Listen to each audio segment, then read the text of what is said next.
a realtor? I Kind love of this question. I love this question because, um, yes, a lot of people generally think like, okay, so I have this house that I purchased on mm-hmm. my own, which is like, first of all, that's step number one of your investment. Like, for all of those renters out there, like, just get your foot in the door, buy your own house. If it's a single family house, it's a start. If you can buy a duplex, you can house hack. So like people are like, well, what's house hacking, right? So like, what if you bought a duplex and you could rent out the other side? It would be great if you could rent out the other side and the other person could pay your mortgage. But if they can't pay your mortgage, maybe they can pay part of your mortgage that would then allow you to keep away like some of your income, right? To invest into your next property.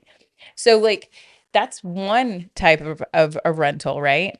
But then maybe you have your own house and you go out and you want to buy a secondary home. Maybe you want to tee it up as a vacation rental, or maybe it's a long-term rental. So like both of those strategies are very different because if Mm-hmm. you have it a vacation rental, it will probably, depending on the location, yield more in income immediately than say something that might be a traditional rental, right? Which is your, 1 year, maybe 2 year lease.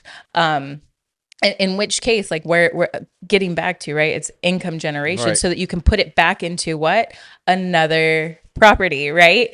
And so, like, people come by properties a lot of different ways. Like, I think the one that most comes to mind is like, oh, I got to go out and I got to get a pre approval, right?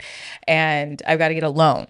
And that's that. You can do it that way. You can also do it cash. But a lot of people, I think the biggest hurdle is like, I don't have enough money or I don't know how Right. to save, and These are real. it's Right. real. And it's actually probably more real right now than ever because a lot of people are feeling the pinch of inflation, right? High interest rates. There's a lot of people who are paying rent that is literally equal to a mortgage payment. And people are pinching pennies here and there. And so, like, what I would say to the first time home buyer is like, you need to have a little skin in the game, right? There's all this craziness going on the internet about like zero down programs. Mm-hmm. Zero down's really not zero down. Like you're still going to have to pay for an appraisal. You're still going to have to pay for an inspection.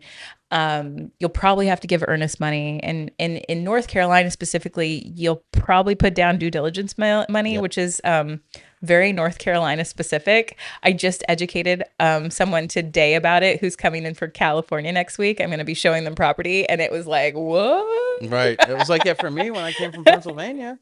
Yeah. Like I was like, what's happening?